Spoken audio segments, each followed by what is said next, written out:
পাহাড়ে আটকে পড়া পর্যটকদের পাশে রাজ্য সরকার। তারা যাতে কোনো সমস্যায় না পড়েন তা নিয়ে সজাগ দৃষ্টি প্রশাসনের। পাহাড় থেকে অতিরিক্ত বাস তো ছাড়ছেই, রাজ্যের অনুরোধে বিশেষ বিমানেরও ব্যবস্থা হয়েছে। আজ রাতে বিশেষ ট্রেন ছাড়ছে নিউ জলপাইগুড়িতে। বৃহস্পতিবারের তাণ্ডবের পর পাহাড়ে আটকে অগন্তি পর্যটক। কোথায় যাবেন, কি করবেন ভাবতেই পারছেন না তারা। পাহাড়ে বন্দি এই পর্যটকদের পাশে দাঁড়িয়েছেন মুখ্যমন্ত্রী মমতা বন্দ্যোপাধ্যায়।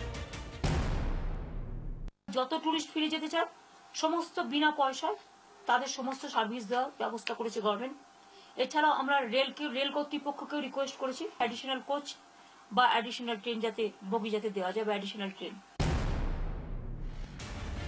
পাহাড় থেকে পর্যটকেরা যাতে নিরাপদে ফিরতে পারেন সেজন্য একাধিক ব্যবস্থা নিয়েছে রাজ্য সরকার। পাহাড় থেকে সরকারের উদ্যোগে বাস ছাড়ছে।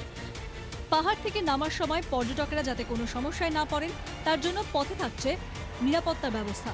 নিউ জলপাইগুড়ি স্টেশন, বাগডোগরা বিমানবন্দর এবং তেনজিং নরগে বাস স্ট্যান্ডে খোলা হয়েছে help desk. Tenzing Norgay bus stand থেকে অতিরিক্ত বাস চালাচ্ছে উত্তরবঙ্গ রাজ্য পরিবহন নিগম। তেনজিং নরগে বাস স্ট্যান্ড থেকে প্রতি 2 ঘন্টা অন্তর বাস ছাড়ছে কলকাতার উদ্দেশ্যে। এই সুবিধাটা পেলাম, এটাই ভাগ্য ভালো।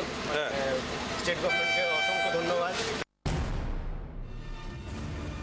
ভোর থেকেই পর্যটকেরা চলে আসেন বাগডোগরা বিমানবন্দরে। তাদের জন্য বিশেষ ব্যবস্থা নিয়েছেন বিমানবন্দর কর্তৃপক্ষ। রাজ্যের অনুরোধে শনিবার 2টি বিশেষ বিমান চালাবে এয়ার ইন্ডিয়া ও স্পাইস জেট কর্তৃপক্ষ। শনিবার বিকেল 3:40 নাগাদ ছাড়বে এয়ার ইন্ডিয়ার বিমানটি। সন্ধে 6:35 নাগাদ স্পাইস জেটের বিমান ছাড়বে।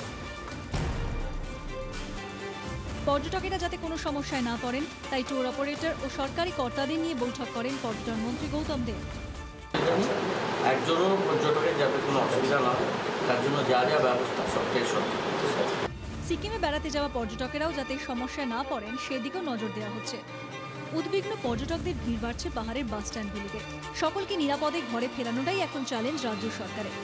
ক্যামেরায় সুমিত রাউতের সঙ্গে নারায়ণ সিংহ রায়, কায়েশ আনসারি এবং তপন সরকারের রিপোর্ট 24 ঘন্টা।